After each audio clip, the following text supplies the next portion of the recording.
Can I just say something? No, let's just get started. I have a party to go to. You and your parties, sacre bleu! I just wanted to point out that you can find the full tutorials of these videos on portraitartacademy.com. I worked really hard to upload entertaining, educational videos about art. And I already lost focus. Really? He is such a child, never interested in anything.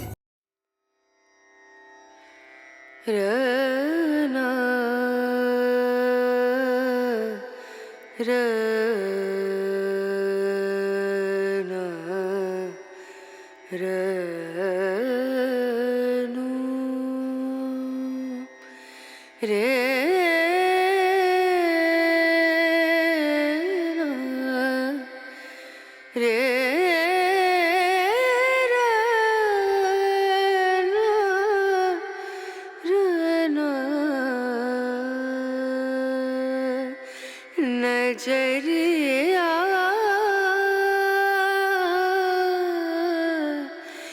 लागे नहीं कहीं ओ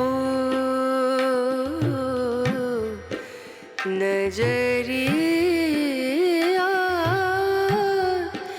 लागे नहीं कहीं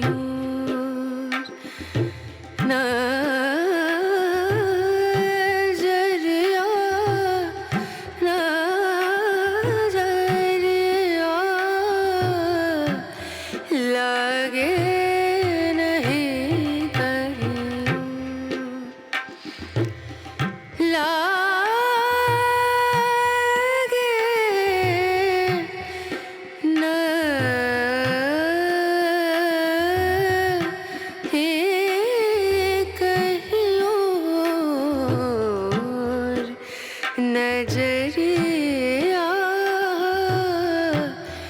लागे नहीं कहीं ओ नजरिया लागे नहीं कहीं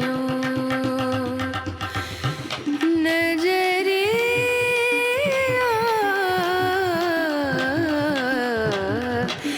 लागे